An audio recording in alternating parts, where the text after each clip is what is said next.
today it's kind of easy for people to raise capital, so they don't have to make the hard decisions. And I see a lot of companies. I've invested in some companies that have great ideas, but then they never ship the product. Mm-hmm. And the business is about shipping the product, right. Not about entertaining yourself and right. Or putting up some league table about how much money you've made. It's right. about satisfying customers and continue to evolve your product and make it better and better and better. But you got to ship it.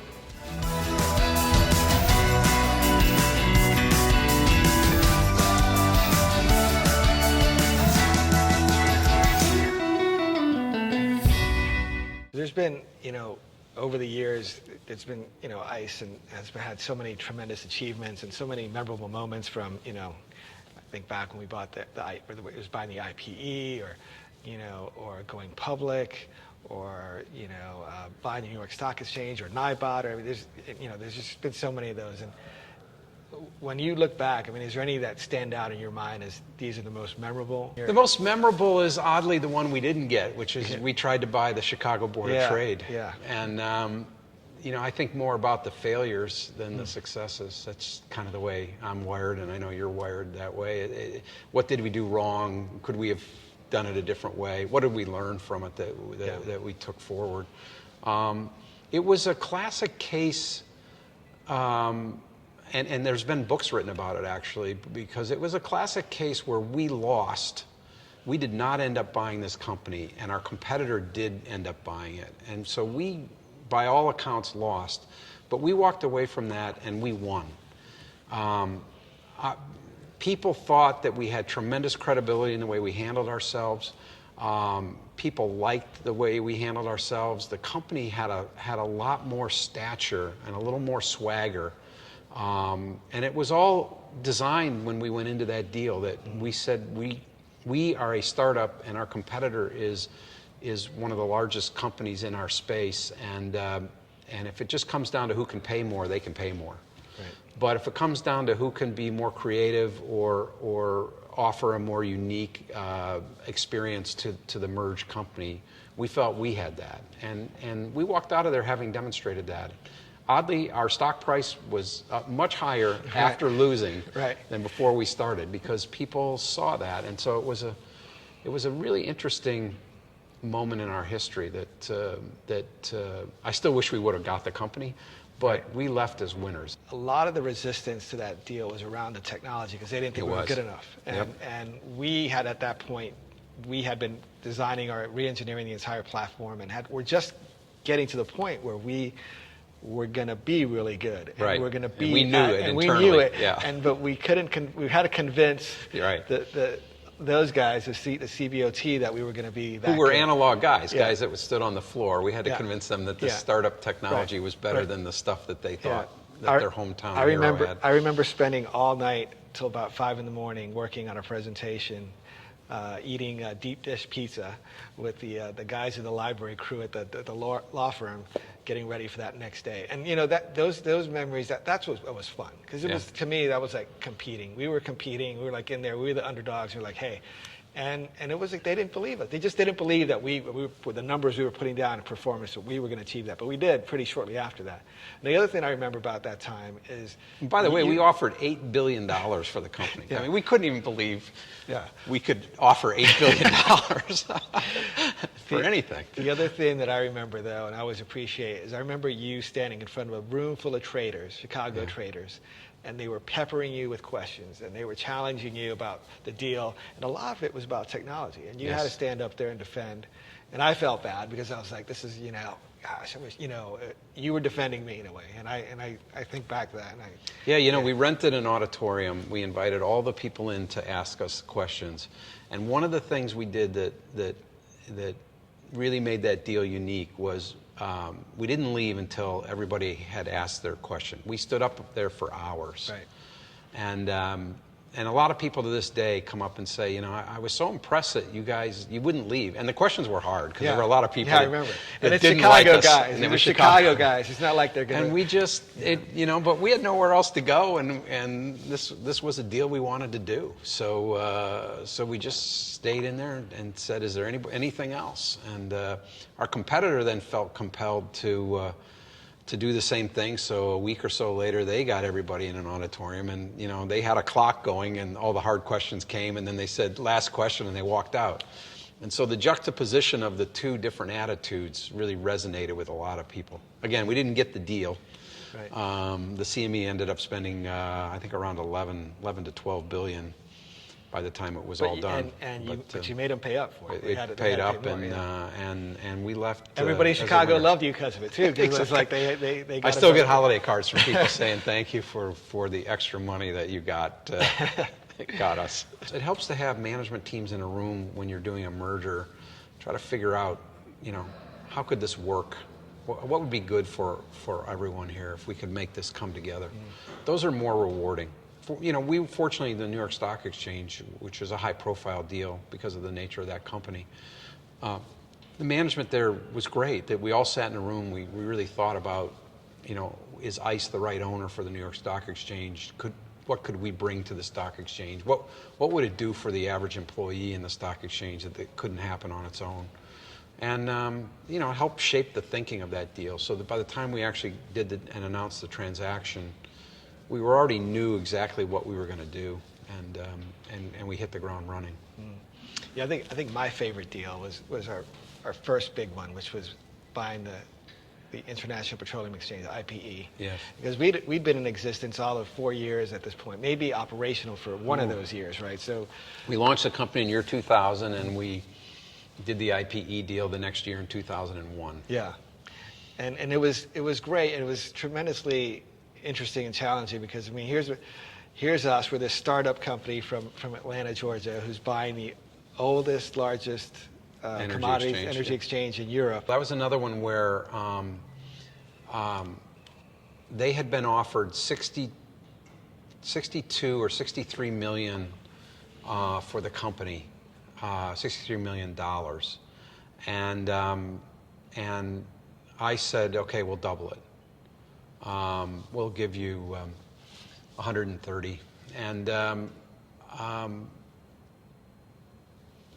it was one where if it's the right deal, I don't worry about the last nickel or the last dollar. I worry about, is this the right deal for us? And so we said, we'll give you 62 or $63 million in cash, and we'll give you the other half in stock in our company.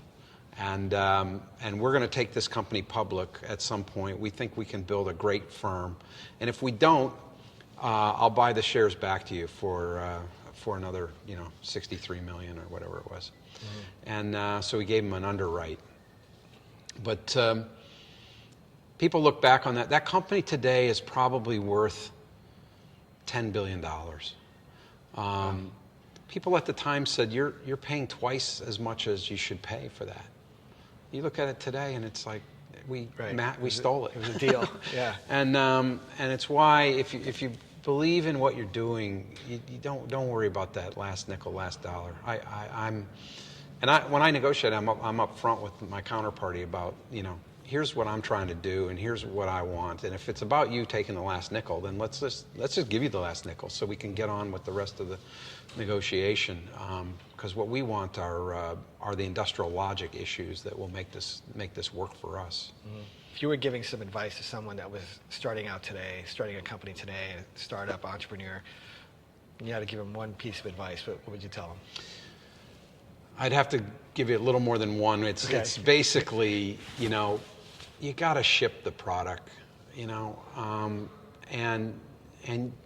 so many entrepreneurs come to me, and they come to you too, with these business plans where they want to raise a lot of money and hire a staff and rent an office, and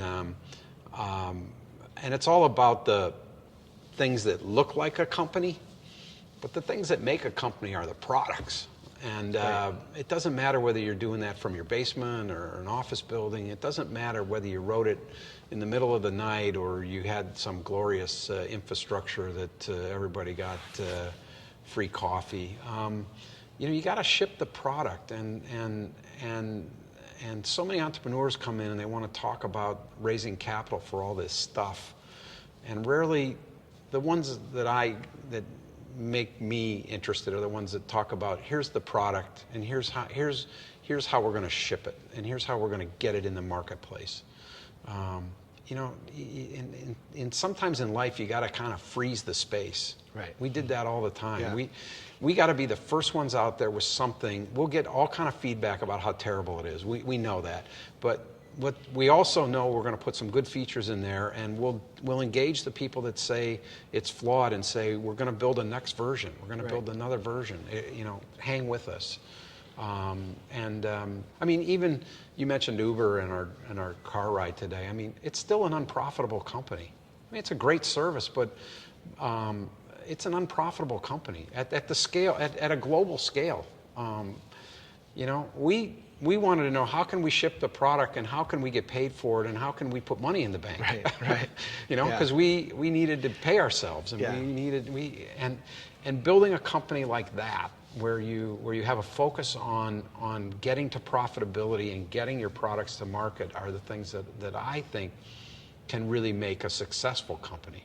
In these last few years in working with startups, is how much of there's not an emphasis on, is an emphasis on growth, raising money, but not on making money, not on not actually getting customers to pay you. That's and enough where you can sustain yourself.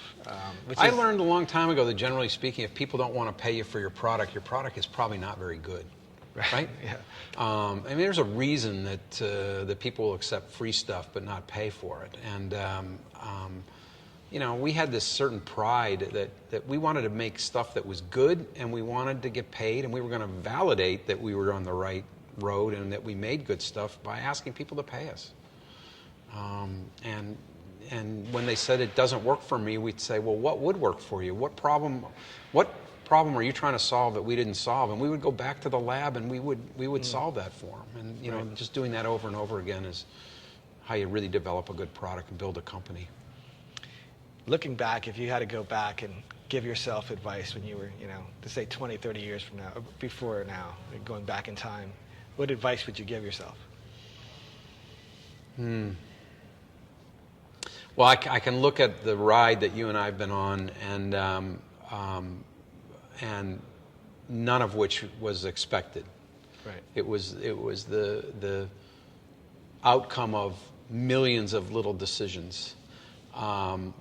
And when I was younger, I mentioned I lived in Southern California. I didn't want to live in Atlanta. I didn't really want to move. I had already made up my mind what my life should look like. And the reality is, the success that I've had in business and in my love life and in friends and is all about the fact I was willing to move, and I was willing to give up what I thought was something that was good, and to go seek out something that didn't have a lot of guarantees attached to it. And it's hard to do. And oddly, ICE kind of dragged me because of the needs of the company. It just dragged me here. I did not willingly have an open mind about, let me see where life would take us. But it's the most rewarding thing that I've ever done, is to allow life to take me somewhere. So, one of the biggest problems we have in this company today is we have a large office in Chicago, and you cannot move people out of Chicago. It's always difficult. I don't know what it is. New York is all day long. It's a deep dish pizza or something. Yeah. But you got to call them in January. And there are certain places that we do business where people just are not particularly mobile, and I think of myself all the time, thinking, "Damn, I love living in Southern California." But I'm so glad that I was willing to let life sort of unfold and take me where it takes me. So my last question is probably the most important one of the day: is, can I drive? Yes, you can. I'm happy to give you the keys. Okay, cool. Thanks, Edwin. Thank you. Let's go.